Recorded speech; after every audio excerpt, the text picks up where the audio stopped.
Hello, my name is Leo Saguiguit, and I'm the professor of saxophone at the University of Missouri School of Music. Today, I will be playing the alto, tenor, and baritone saxophone etudes of Set 4 of the Missouri All-State Band Audition. At the end of each excerpt, I'm going to provide some helpful tips for your practice sessions. These are the longer etudes from the Voxman book. If you would like audio recordings of the shorter excerpts, there will be a link in the description below.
The etude on page 9 is a technical one, and so the emphasis is on pulse and the clarity of the notes, so evenness of fingers and rhythmic flow is very important. Fast tempos will vary from etude to etude depending on the context. So the key is to find the tempo that you can play with control and accuracy and still convey the spirit of the music. When learning, start slow and get familiar with the notes. The key to learning things more quickly is to look for the patterns. Look for a chromatic scale, major and minor scales, arpeggios and chords, and isolate these to develop muscle memory. Be sure to incorporate accurate articulations and dynamics at slow tempos so nuances will get ingrained and you develop solid muscle memory. Gradually increase the tempo, and of course, always use a metronome. The tempo marking here is allegro furioso, which means fast and with anger. So this means intense and assertive. Pay close attention to your articulations, accents, staccatos. The phrasing here is 4-bar phrases, so shape them into arches and aim for the top of the phrase. Isolate these phrases when practicing to develop good flow. Breathing can be a challenge here, especially on the bigger instruments. Try to breathe after the quarter note. For example, in line 5, you can try to take a quick breath after the staccato note before it jumps up. In line 8 and 9, you can breathe after the first 16th notes when it jumps up. Look for those kinds of places to find the good breathing spot. In terms of fingerings, also look for alternate fingerings. Don't just use one type. So for example, alternate B-flat fingerings, such as side or bis, can be used. With interpretation, look at the dynamics.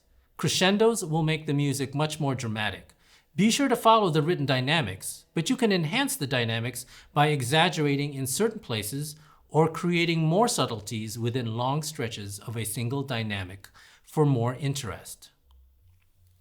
For example, lines 4 through 6 and 8 through 10 have long stretches of forte, but you can always be a little creative within those sections. Remember that the style is furioso, so to bring this out, create some contrasts, and that will bring out the intensity.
The etude on page 29 is a lyrical etude.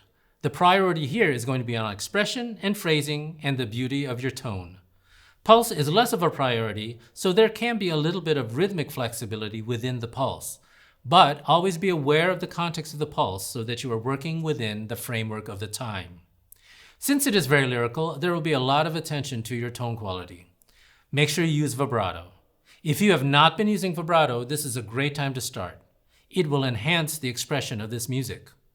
Use a slower vibrato for this style, and be sure not to make it too wide so that you don't distort the pitch. Also, make sure you use good air support throughout. Know what your phrase is and aim for the ends of them. The tempo is andante. This is a moderate tempo, and it literally means walking tempo. So it is not too fast and it's not too slow. Since it is lyrical, you want to think more like a singer. The phrases are 4-bar phrases, and so you look for the arches and shape that line. You have to be very patient with these longer lyrical lines, so make sure you count out your long notes. Don't cheat them. For example, in measure 2, make sure you subdivide your double-dotted quarter note. Dynamics are also very important here. There are more contrasts in this etude, so be sure to commit to the soft and loud dynamics. In terms of rhythm, we want to be very aware of the pulse, but you don't want to approach the rhythms too stiffly or mechanically. 16th notes should have a relaxing flow, so be sure not to rush. Some special features here are the ornamentation. Learn the passages without the ornamentations first. Take the trills and grace notes out first, and then you can add them back in, but make sure you stay within the time frame. Avoid taking too much time. The cadenza on line 5 contains a passage with the fermata and small notes. This indicates that the time stops. This is a free section, and the performer can take more time, so it sounds improvised and spontaneous. Then, in line 6, you can resume your pulse.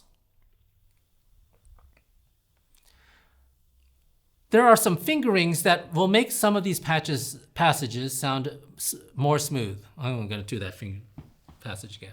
Yep. Stand by. Okay. There are some fingerings that will make passages sound a little, oh gosh. Find fingerings that will make passages sound as smooth as possible, but also be aware of the pitch.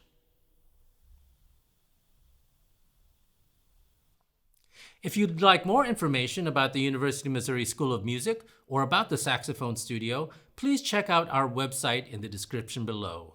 You can find our School of Music social media channels by searching for Mizzou Music on Instagram, Facebook, and view past performances on the University of Missouri YouTube channel. Happy practicing and good luck on your audition.